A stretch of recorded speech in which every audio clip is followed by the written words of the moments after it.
네, 안녕하세요. 화장품 공부하는 선생님 지한쌤입니다. 긴 말 않고 오늘 화장품법 제10조 화장품의 기재사항, 정말 중요한 부분이죠.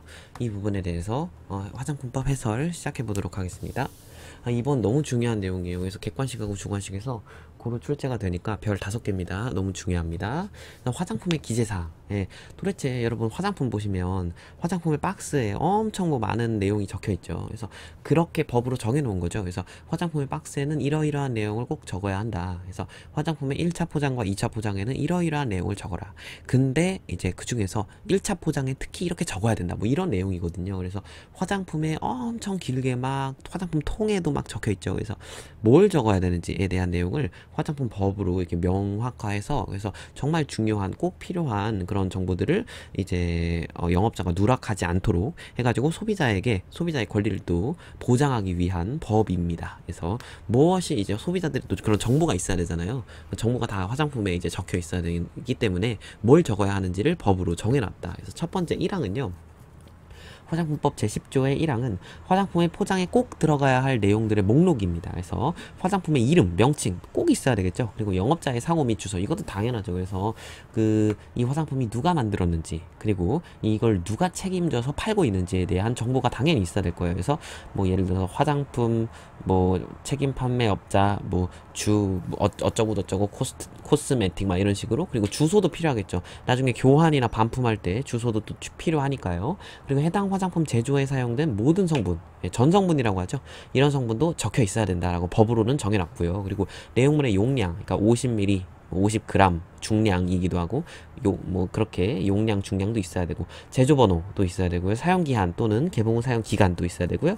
가격도 있어야 되고요. 기능성 화장품의 경우에는 기능성 화장품이라고 쓰여 있거나 아니면 도안이 있어야 돼요. 이 도안은 식약처장이 정하는 도안이 있어요. 기능성 화장품의 이 마크 같은 거죠. 그런 도안을 하거나 아니면 기능성 화장품이라고 쓰거나, 그리고 사용 시 주의사항 등 이런 것들을 다 적어야 합니다. 자세한 사항은요, 화장품법 시행 규칙에서 자세히 볼 거고요. 지금은 개론적으로 이런 걸 정해놓은 법이 있고 이러이러한 거를 적어야 되는구나. 이 1항에 지금 보이시는 이 목록은 화장품의 1차 포장이나 2차 포장에 적어야 된다라고 밝히고 있어요. 그래서 1차 포장이 뭔지 아시죠? 화장품의 내용물에 직접 닿는 포장, 1차적으로 하는 포장에서 화장품 여러분이 크림 뚜껑, 크림 통, 그런 거죠. 근데 그 크림통을 담는 박스는 뭐예요? 그런 단박스는 2차 포장이죠. 그래서 내용물이 직접 닿지는 않는다, 2차 포장이. 그래서 지금 1항, 제10조의 1항은 어떤 내용이냐면, 이러한 목록이 1차 포장이든 2차 포장이든 이런 게 쓰여 있어야 된다, 이런 뜻입니다. 그래가지고 화장품의 1차 포장에 다 쓸 수 있으면 쓰든가, 그러니까 화장품의 통, 화장품의 내용물이 직접 담겨있는 그 통에 쓸 수 있으면 이것 내용물을 다 쓰든가. 이게 만약에 다 못 들어가면 이 내용이 너무 많아가지고 통이 이제 적을 공간이 부족하다. 그러면 못 쓴 부분에 대해서는 박스에 써라, 이 얘기인데, 근데 이러면 이제 문제가 생기죠. 어떤 문제냐면, 이렇게 영업자가 써야 되는 걸 정해놓는데 1차 포장이든 2차 포장이든 아무데나 써라, 쓰기만 하면 된다, 이런 식으로 해버리면 어떤 문제가 발생하냐면, 화장품에 예를 들면 화장품의 명칭 이름 굉장히 중요하죠. 이름 모르면 이게 뭐 크림인지 무슨 로션인지 어떻게 알아요? 그런데 화장품의 명칭을 내가 마음대로, 나는 화장품의 통에 적지 않고 나는 화장품의 박스에 적어야지, 통 말고 통이 들어가는 박스에 적어야지, 그리고 화장품 통에는 화장품의 이름을 적지 않고 아무것도 적지 않겠어, 나는 깔끔한 미니멀리스트니까, 막 이런 식으로 해가지고 화장품을, 그렇게 화장품 통은 아무런 정보가 안 적혀있고 1차 포장에는 아무런 정보가 안 적혀져 있고 하얀 통이에요, 그냥. 그리고 박스에다가 이런 걸 다 적었어요. 이런 무슨 문제가 생기나요? 실제로 소비자들은 박스를 버리죠. 박스 있는 사람, 집에 있는 사람 있어요?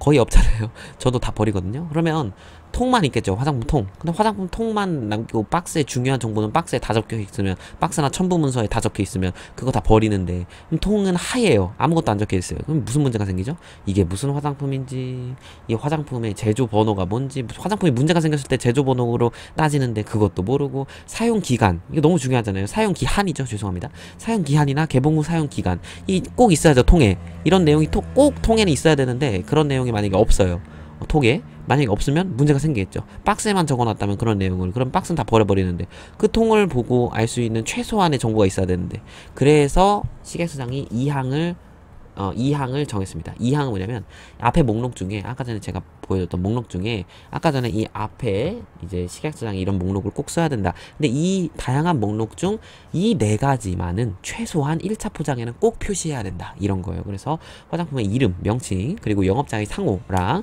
제조번호, 그리고 사용기간 또는 개봉 후 사용기간. 죄송합니다. 이거 오타 났어요. 죄송합니다. 사용기간이 아니라 사용기한이에요. 사용기한입니다. 예, 이거 제가 분명히 여기 어딨지? 포인터. 여기 정정해 드렸습니다. 나중에 시험 문제 나왔는데 주관식 나왔는데 이렇게 써서 지한쌤 때는 틀렸어요. 이러면 안 돼요. 사용기 한입니다. 죄송합니다. 사용기 한 또는 개봉 후 사용기 간. 예. 사용이 따로 있을 때는 한이고요.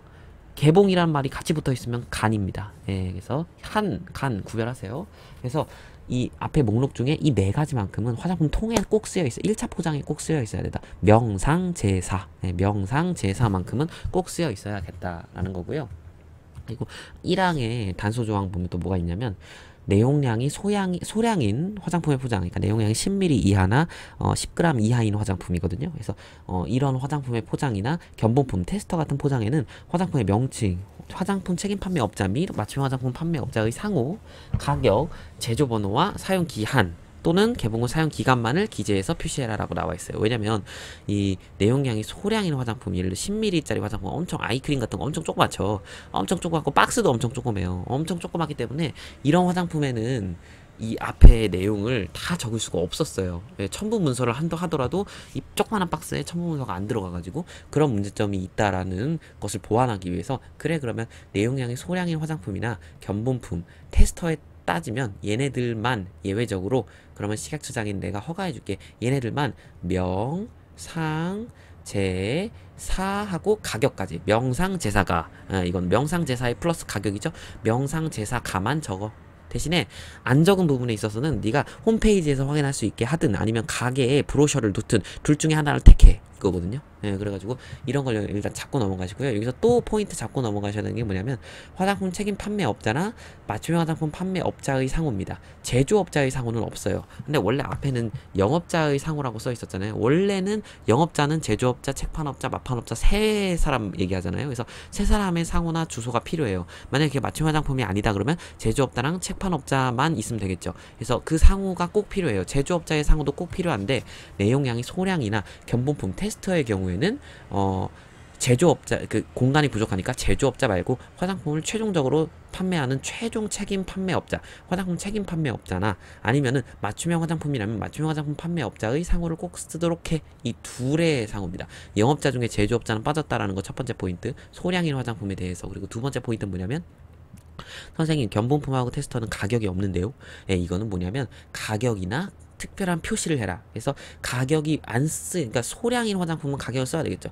아이크림 공짜 아니잖아요. 그래서 그런 건 써야 되겠지만 견본품이나 테스터의 경우에는 가격을 쓰지 않고 뭘 쓰냐면요. 견본품이나 테스터라는 단어, 특별한 표시를 씁니다. 네, 그 얘기고요. 자, 이거 아까 전에 말씀드렸고요.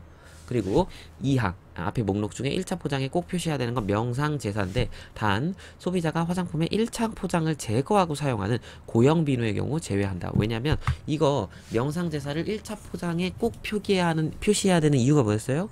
이 소비자가 이 화장품 크림을 사용할 때 그 크림통에는 최소한의 정보는 꼭 담겨 있어야지 소비자가 알 권리가 보장이 된다. 그래서 이제 1차 포장에 꼭 이 앞에 목록 중에 이것만은 꼭 1차 포장에 해라. 이렇게 정해놨다 그랬잖아요. 그런데 이제 그런데 만약에 1차 포장을 버리고 쓰는 게 있다고 쳐봐요. 예를 들어 고형비누 이런 거죠. 이런 거 많이 보셨죠? 여기 원래 박스가 있잖아요. 뭐 애경 막 이런 식으로 박스가 있잖아요. 무슨 여튼 특정 홍보한 거 아닙니다. 근데 이 박스를 까면 이렇게 부직포로 된 1차 포장이 있어요. 그리고 안에 비누가 있죠. 이건 좀 특수한 케이스의 1차 포장이죠. 비누는 사실 비누를 담는 통이 없잖아요. 그러니까 비누를 담는 통이 뭐랄까?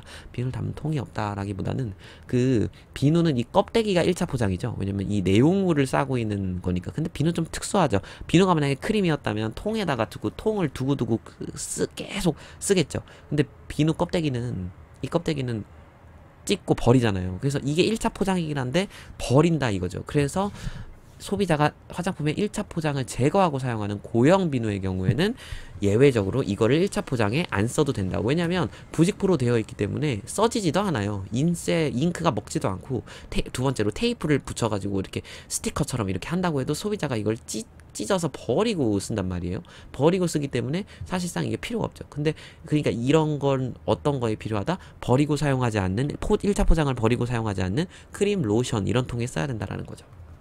자, 사망은 기재사항을 화장품의 용기 또는 포장에 표시할 때 제품의 명칭, 영업자의 상호는 시각장애인을 위한 점자 표시를 병행할 수 있습니다. 여러분 이거 중요합니다. 왜냐면 이게 주관식으로 나올 수 있어요. 다음 중 시각장애인을 위한 점자 표시를 병행할 수 있는 것은 무엇인가? 두 개죠. 제품의 명칭과 영업자의 상호 두 개입니다. 두 개. 제품의 명칭, 영업자의 상호. 즉 아까 전에 기억나시죠? 명상제사 있었어요. 명상제사, 그래서 명칭, 영업자의 상호, 제는 제조번호, 사는 사용기한 또는 개봉 후 사용기간이었죠. 이 네 가지는 1차 포장에 꼭 써야 한다. 그런데 1차 포장에 꼭 써야 하는 것 중에 앞에 있는 명상은, 그러니까 제품의 명하고 영업자의 상호, 이 명상은 시각장애를 위한 점자 표시를 할 수 있다. 명칭하고 영업자의 상호는 점자 표시를 병행할 수 있다. 이 뒤에 건 아닙니다. 이것까지 여러분이 꼼꼼하게 잡고 가시면 맞춤형 화장품 조제관리사 꼼꼼 100점. 자, 더 자세하고 친절한 사례 중심 정보는 50가지 암기 비법이 있는 지한쌤의 화장품 법령 백과사전 책이 있는데요. 정말 상세하게 나와 있습니다. 이어서 통해서 하고요. 그리고 이 조항은 정말 상세하게 화장품법 시행 규칙의 해설 강의에서 더 자세히 만나도록 하겠습니다. 여러분 오늘 강의도 수고하셨습니다.